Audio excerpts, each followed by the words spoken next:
Hello दोस्तों, नमस्कार। देखिए कि जैसे आज हम बात करेंगे शुक्र और चंद्रमा की युति के बारे में कि शुक्र और चंद्रमा की युति कैसा फल दे सकती है।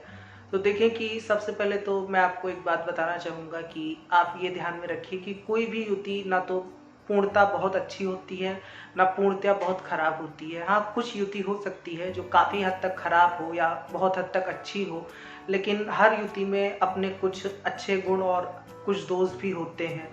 तो देखें कि शुक्र और चंद्रमा की बात हम करते हैं तो देखें दोनों जल तत्व के ग्रह हैं, दोनों शुभ ग्रह हैं। तो देखें कि इसमें सबसे पहले यदि इसके अच्छे ट्रेड्स की बात की जाए तो जैसे आज का जो समय है, आज का कलयुग का युग है। आज के युग में भौतिक वस्तुएं, धन की महत्ता ज़्यादा है। तो इस लिहाज से देखा जाए तो ये युति बहुत अच्छी देखी गई है। जिन जातकों की कुंडली में शुक्र और चंद्रमा की युति होती है, ऐसे लोग ऐसे लोगों का फाइनेंशियल लेवल अर्थात धन संपत्ति की स्थिति एक स्तर से ऊंची ही रहती है, मतलब कि निम्न स्तर की नहीं होती है। और इस युति के कुछ खराब ट्रेड की बात की जाए कि क्या इस युति के कुछ बुरे प्रभाव हैं, तो ये देखा गया है कि थोड़ा सा व्यक्ति के ऊपर चारित्रिक दोष लगता है। व्यक्ति हो सकता है बहुत ज़्यादा भोग विलास में व्यस्त हो जाए, ये देखा गया है। और ये देखा गया है कि व्यक्ति के पत्नी और व्यक्ति की माता में जैसे काफ़ी झगड़े देखने को मिलते हैं। तो जातक के ये देखा गया है इस युति की कुछ नकारात्मक प्रभाव ये हैं। और एक नकारात्मक प्रभाव है, चूंकि चंद्रमा मन का कारक है और जल तत्व का ग्रह है, शुक्र भी जल तत्व का ग्रह है।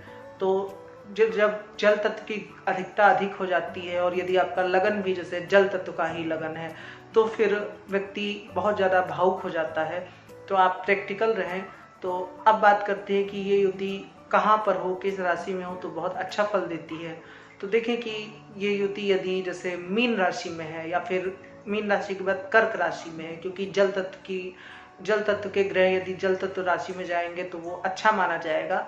लेकिन इसमें थोड़ा सा एक बुरा ट्रेड ये बढ़ जाता है कि जैसे जैसे एक तत्व में अधिकता बढ़ती है तो ये हो जाता है कि तत्व अर्थात एलिमेंट, जैसे सूर्य अग्नि तत्व का ग्रह है, मेष राशि अग्नि तत्व की राशि है, तो उस तरह से कि यदि जैसे जल तत्व की राशि में जल तत्व के दोनों ग्रह बैठेंगे तो व्यक्ति हो सकता है कि जल तत्व किस चीज का कारक है, तो वो भावनाओं का कारक है।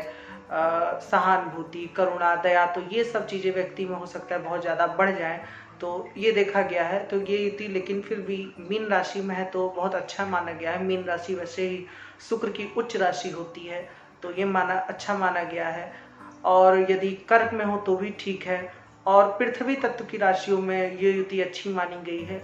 लेकिन जल तत्व में एक राशि चूंकि वृश्चिक होती है, उसमें ये युति अच्छी नहीं मानी गई है, क्योंकि वृश्चिक राशि चंद्रमा की एक तो नीच राशि है, ऊपर से वृश्चिक राशि पाप ग्रह की पापी राशि मानी जाती है। जैसे ठहरा हुआ जल वो नाली के पानी के समान होता है। तो इसमें जैसे जातक कई बार जैसे बदले लेने की प्रवृत्ति या फिर जातक को कोई बात जल्दी सहन नहीं होती है, ये देखा गया है। तो वृश्चिक राशि में ये युति अच्छी नहीं मानी गई है। और पृथ्वी तत्व की राशियां जैसे कि आपका वृषभ हुआ, कन्या हुआ, मकर हुआ, इनमें भी ये युति अच्छी मानी गई है। लेकिन वायु तत्व की राशियों में ये युति अच्छी नहीं मानी गई। तुला में ये युति अच्छी मानी गई है।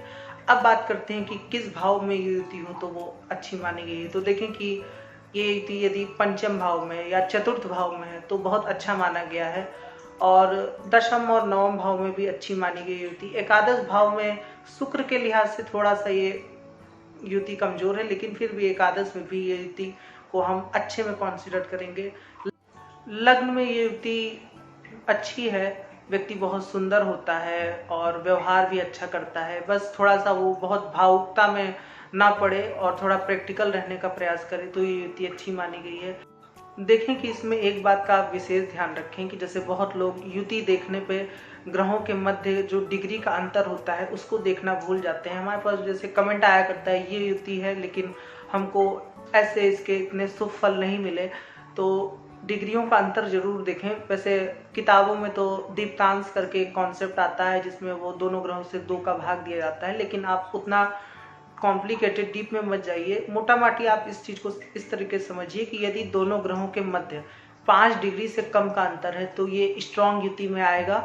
10 डिग्री से कम का अंतर है, जैसे 5 डिग्री से ऊपर हो गया, 6 डिग्री, 7 डिग्री, तो फिर ये मध्यम युति में आएगा। हालांकि ये भी एक स्ट्रॉन्ग युति ही मानी जाती है और 15 डिग्री से कम का अंतर है तो भी वो कम युति का प्रभाव रहेगा, लेकिन प्रभाव रहेगा, थोड़ा सा लोअर प्रभाव रहेगा। लेकिन यदि 15 डिग्री से दोनों ग्रहों का अंतर ज़्यादा हो जाता है, जैसे कि दोनों ग्रहों के मध्य 17, 18 या 16 डिग्री का अंतर है, जैसे जैसे डिग्री का अंतर बढ़ता जाएगा 15 डिग्री के बाद वो युति बहुत ज़्यादा कमज़ोर हो जाती है, उसके फल उतना देखने को नहीं मिलते हैं।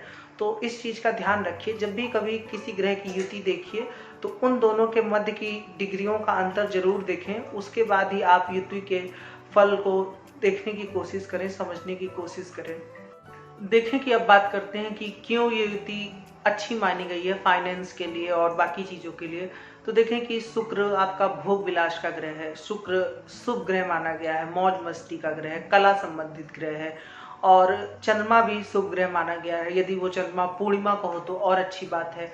तो इस युति के फल जैसे आपको व्यक्ति धनी होगा। दूसरी बात कि शुक्र और चंद्रमा की युति में ये देखा गया कि व्यक्ति बहुत ज़्यादा खुश होगा, क्योंकि मैंने कहा ना कि दो शुभ ग्रह जब युति करते हैं तो वो बहुत व्यक्ति को स्ट्रांगली अच्छा रिजल्ट देते हैं। बस इसमें एक चीज़ याद रखिए कि थोड़ा सा जैसे कि वो दोनों ग्रह जो है वो अच्छे भाव के भी स्वामी हो जाए कुंडली में, तो ये युति बहुत अच्छा फल देने वाली हो जाती है। जैसे मान लीजिए कि शुक्र आपका कोई केंद्र का स्वामी है, त्रिकोण का स्वामी है, चंद्रमा आपका या फिर किसी केंद्र त्रिकोण का स्वामी है और दोनों एक साथ बैठे हैं, तो केंद्र त्रिकोण के स्वामी को तो राजयोग बताया ही गया है, या फिर शुक्र आपका एकादश का स्वामी है, इस तरीके से आप देख सकते हैं। लेकिन यदि जैसे कि शुक्र अष्टम का स्वामी है, चंद्रमा आपका छठे का स्वामी है और इन दोनों की युति है, तो ये युति उतनी अच्छी नहीं मानी जाएगी।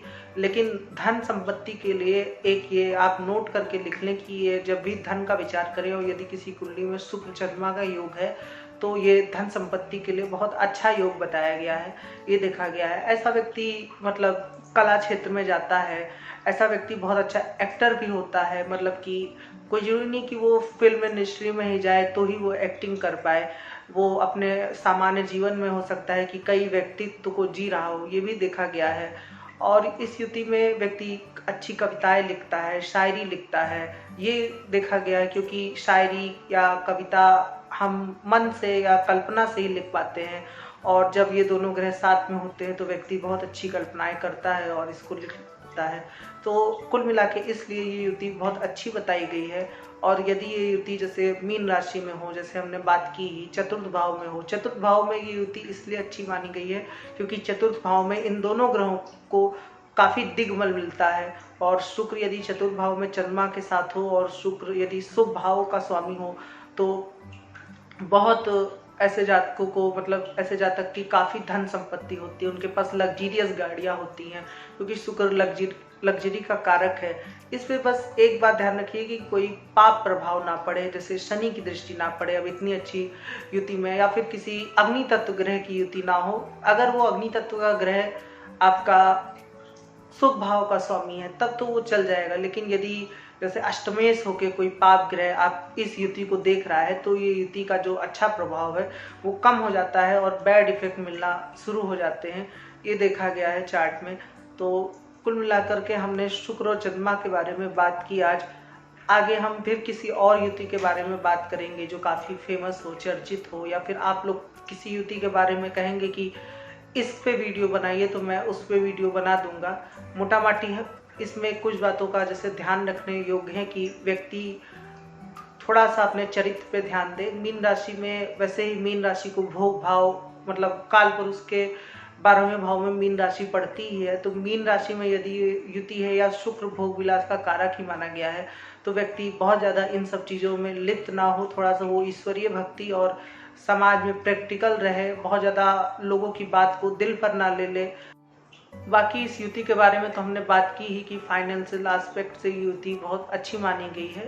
तो आशा करता हूँ कि आपको ये वीडियो अच्छा लगा होगा। यदि अच्छा लगा है तो आप मेरे वीडियो को लाइक कर सकते हैं, और यदि आपका कोई प्रश्न है तो आप नीचे कमेंट में ज़रूर पूछें। आज के लिए इतना ही रखते हैं, धन्यवाद।